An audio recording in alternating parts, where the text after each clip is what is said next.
Hello, everyone, and thank you for joining us today to talk a little volleyball action for the 1990s All-Decade Team. We are joined by Terry Logue, a SLIAC Hall of Famer, Westminster College SID, Conference SID, administrator over at Westminster College. You name it, Terry probably did it. Terry, when you look at volleyball within the conference, a couple of programs really stand out during the 90s.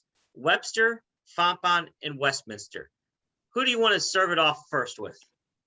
Well, we'll go ahead and start with Webster because they won 3 league titles and 4 tournament titles. They've always been extremely competitive. Fontbonne won 3 league titles and 3 tourney titles, and then of course Westminster late in the decade, 3 league titles and 2 tournament titles. Yes, quite good balance there across the league in volleyball. As you look down this list of players, I wanted to ask you about a couple players close to you that you obviously can give us some good information on. Reeder, Seabolt, and Whitaker. What can you tell us about those 3 players? Well, Brenna Seabolt was in a class by herself. She was newcomer of the year in 94, player of the year in 95 and 96, a 3-time all-conference performer. Sad thing about Brenna, decided not to come back to college her senior year, but she was a dominating player at the net, blocking and hitting. Jennifer Whitaker, a phenomenal athlete. She was on the all-decade team in basketball. She was newcomer of the year in 96, player of the year in 98, 99, 4-time all-conference performer. She's actually in the Hall of Fame for basketball and volleyball. So those are players, of course, that are near to my heart. Then I guess I skipped over Dayla Ryder. She was a 4-time all-conference performer, and she was a part of that string in the mid to the late 90s where Westminster really started picking it up. Now, you had mentioned earlier in the 90s with Webster, during the early 90s, it was the scoring was different. But there were still a couple standout players with that scoring difference. Maryville's Dawn Robinson and Geraldine Gelker from Webster, both kind of those pre-era players. What do you remember about those 2 players in particular? Well, Dawn Robinson was a good player for Maryville, and she was actually one of the first players that she had a lot of responsibility, and she was rewarded. She was a 4-time first-team all-conference player, and the player of the year in 98. I think she shared that with Jennifer Whitaker. But unfortunately, Maryville was in the young years of their program, and so she was one of the first players.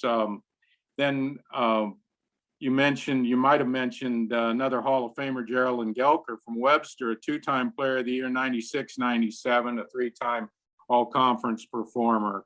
Again, she did a lot of things well, and she put the team on her back. And as I look down here at some of these other players, I got to mention Coach Lee Suarez from Bryn. She was 3-time coach of the year, but she was in a situation where she didn't always have a lot of great players, but she did a job with the players that she had. She had Joanna Beckstrom, which was a 2-time all-conference performer. She had Janine Brown, a newcomer of the year in 90, 2-time player of the year in 92 and 93, a 4-time all-conference player. And then, of course, Geraldine Gelker of Webster, I already mentioned her. Tammy McMullen of Principia was a 4-time all-conference performer. So, we could go up and down, keep going up and down this list. Melissa Zwilling of Webster, a newcomer of the year in 99, a 4-time all-conference performer. Well, Terry, I'm going to set you up here with one last question. You can pound it on home. If you were to encapsulate, SLIAC volleyball in the 90s, what would you want to say about it as we wrap things up? Well, I think like a lot of the sports for the conference, the volleyball really found its identity in the 90s. And quite honestly, it needs to be mentioned that the conference in the 90s was trying to find its identity nationally.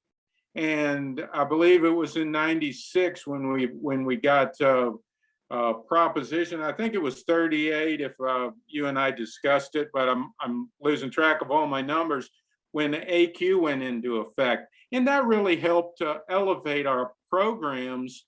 And that was in the late part of the decade. And it gave the automatic qualifier to the NCAA tournament. And some sports didn't have that until that came about. That's right. Yeah, it was great work by you and everyone else that was able to push that through, get that AQ for the conference, or really give the student athletes something to really shoot for at the end of the season. So, Terry, it's been a joy talking to you, and we really appreciate it. We look forward to speaking with you again in the future. I look forward to it.